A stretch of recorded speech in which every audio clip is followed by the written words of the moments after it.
Hello there. For the last couple of days I've been doing some tests on this little 318 laser, and well, the results are, you know, sort of pretty good actually. What I found was that the power, if you alter the power coming out of the laser, doesn't make that much difference. But what I did, I refocused it to the absolute, you know, sort of pinpoint that I could make, and instead of doing shall we say a scanned image or a dithered image, I vectorized it, or, you know, made a vector image, and it actually comes out good, really good. As you can see, it comes out really well.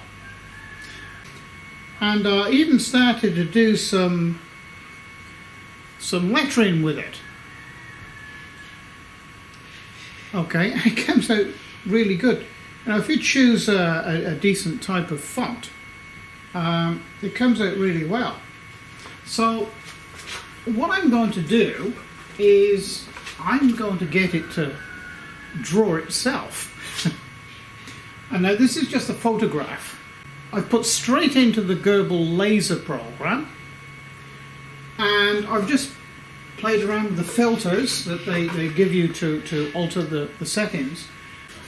Okay, well, I gave that up as a bad idea because I just don't like what I'm seeing, and I don't think it's going to reproduce a very nice image at all.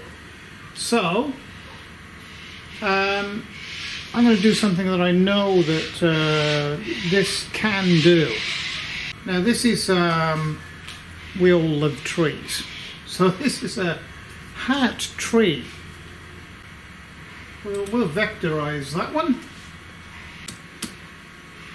Minimum of 50, maximum of 55. Because I want a nice defined line. Actually, I might take that up. I'll take that up to 100 actually. I want a nice defined line, even on the very fainter ones, which I think that should give us. And we're going to say, okay, create. That looks pretty good. So we'll burn that.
Impressed with this little laser, you know. It's pretty damn good value for money, and I must tell you now, I am not at all associated with the manufacturers or the sellers of any of these little CNC 3018 products. So, you know, what I'm telling you is my honest opinion here. And for the money to get into, you know, CNC routing and lasing for less than $350, you know, US dollars that is, yeah, it's good. Quite frankly, it's good. So I think for the next thing I'm going to do, let's do something straight off the wall. We'll take a picture and we'll vectorize it. Here we go. Now there's a little fairy, I believe that's a fox, and I vectorized it. I can show you the, as I did the picture. So it's a little picture. Now for some reason I can't get the laser to actually, I can't get the program to get the laser to actually do that. It just won't do it. So the only thing I can do to get the closest to resemblance to this is vectorize it, which is that. So we'll have a go at cutting it. I have no idea. I think it's going to be a little burnt here. Maybe the lines are a little bit too close together, I don't know. So what I'll do is I'll set the, oh, we'll do it now. We'll do it right now, this minute. So I'm going to accept that. I'll say next. This figure I think we should bring down to, we'll go down to 50, not 500. Enter, and I'm not going to have the, I'm going to take it up to 200 only to try and stop too much burning. You know, when you got lines narrow together, you know, you're going to end up with this sort of effect. Okay, so in an effort to stop that, and it's actually how I did this one, all right, we'll set it at 200.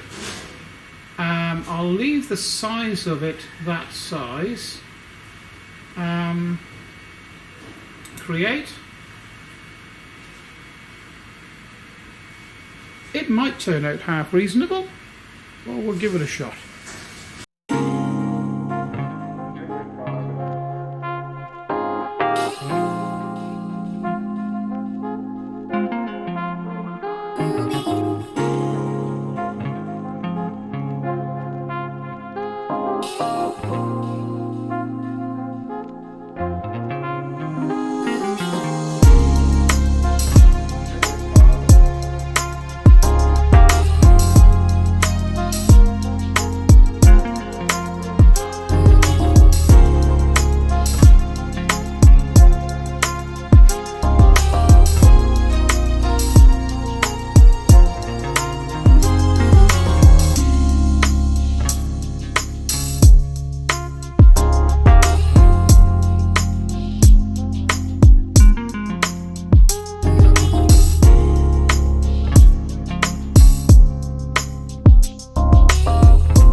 telling you, I was pretty impressed with that trace actually, or vector art that it did. Pretty impressive. So what I'm going to do now is going to give it some text. Okay, so this is just some like 3D text that I just straight out of Windows Works, and I've just taken a snapshot of it and brought it straight in and saved it as a JPEG. Actually, that's the easiest way I've found to do any sort of lettering in this program, because there's no means of actually directly typing lettering into this. So that's the way I would advise to do it. I'm going to leave the settings as they are. I know they're pretty fine, so press next. Now, judging by what it just did with that little fairy and fox, I'm going to take this up to maximum, but I did notice on the fairy's wings, when the laser is moving quite fast, it doesn't have enough time to actually put down a decent burn. The line is very, very faint. So I think if I up this, it might end up being too dark, but we don't know until we try. So I'll put maximum 100% out, which is 255, and we're going to create that.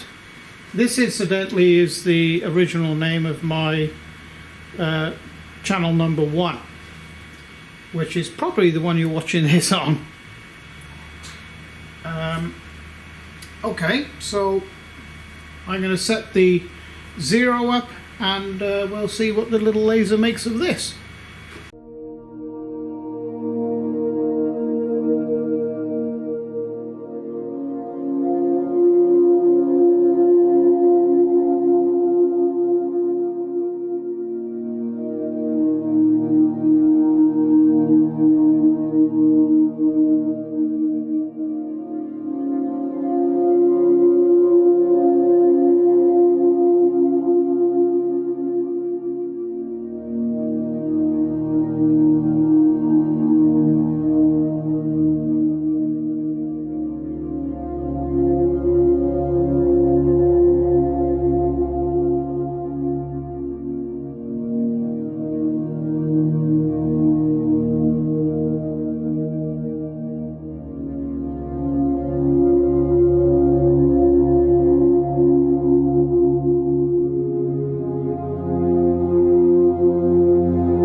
I don't mind telling you, I am really impressed with that little laser. I can tell you now that my big 100-watt laser, or any laser that I've actually operated before, couldn't do a really, sort of maybe marginally better job at producing something like this. Obviously it would do it, the drawing of that little fairy took 37 minutes. Well, my big laser would do that in about probably two to 3 minutes. It would actually do that and not think twice about it. But that is an industrial machine made for turning out product quickly and accurately. But this little 3018 little CNC router, and certainly the little laser, has surprised me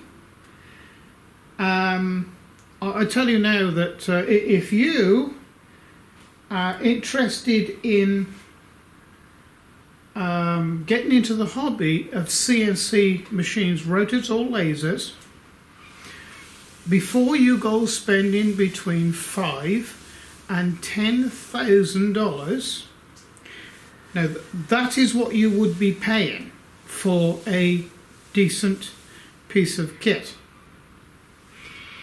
None of this eBay $3,000 and when you get it home, it's you've probably got to throw another $3,000 at it to get it up to anything half reasonable. You know, invest in $350. Get one of these. Learn how to use it. See if you really like it.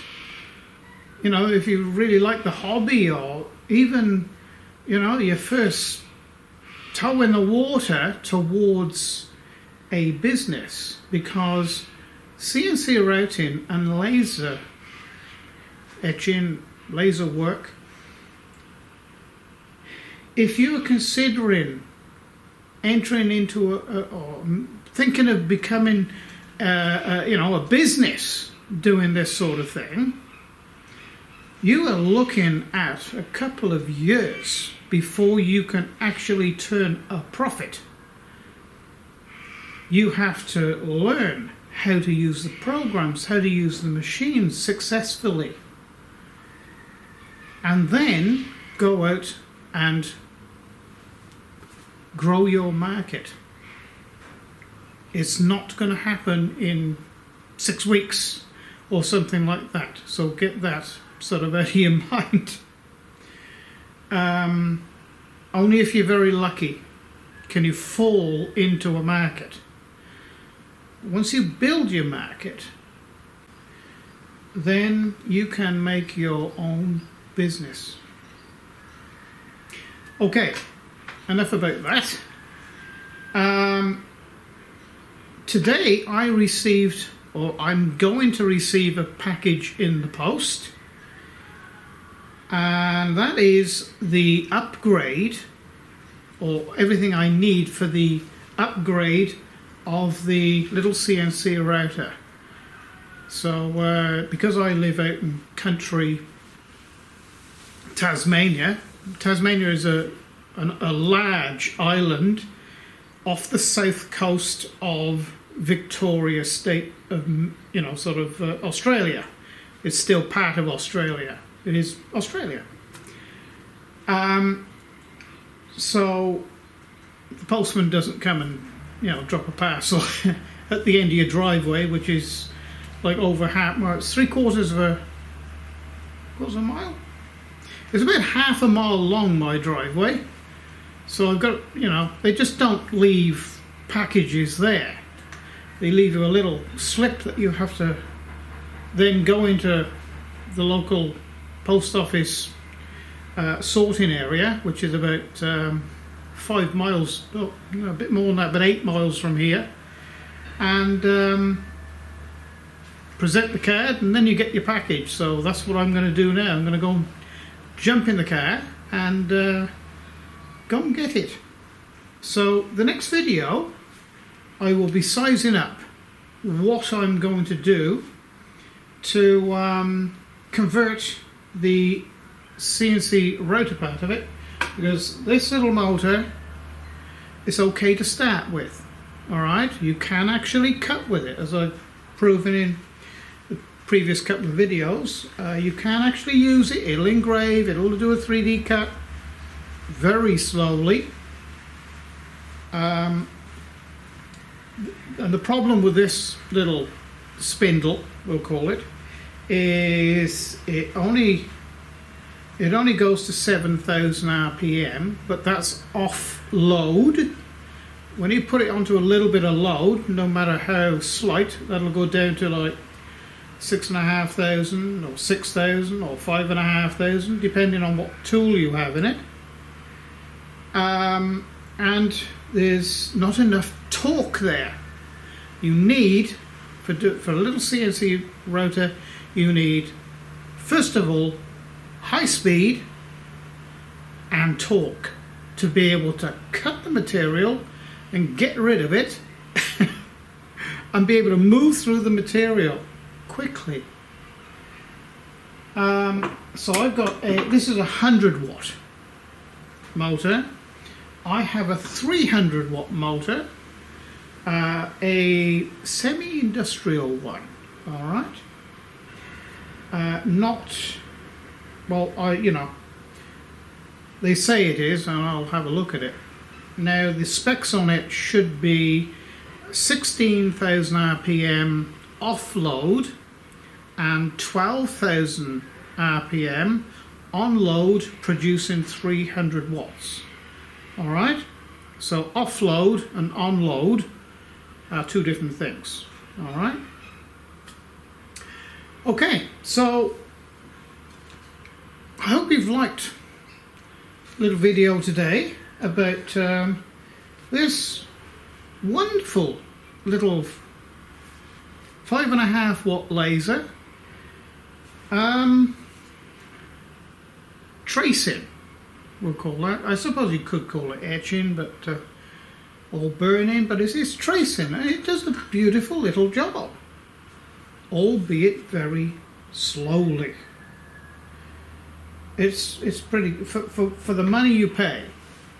It's a good start.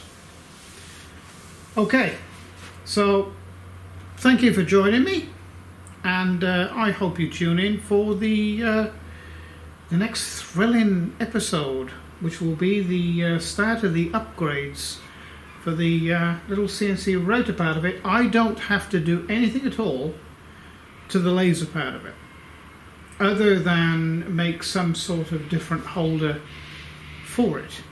It's good enough for this model. The programs, these are free. Gerbil control is free, and it didn't do a bad job. But I have other programs that you can dither, and it will actually produce a photographic sort of burn. This, however, well, I don't think so. Okay then, so if you've liked this video, please press like and subscribe, and if you would like to pop along to my Patron pages and become a patron, because every little helps. Because I keep on saying now that, look, I've retired, and I don't actually produce anything out of this workshop now, as I've retired, and the patrons behind this channel is the ones holding it up. So thank you for joining me, and I'll see you again next time. Bye for now.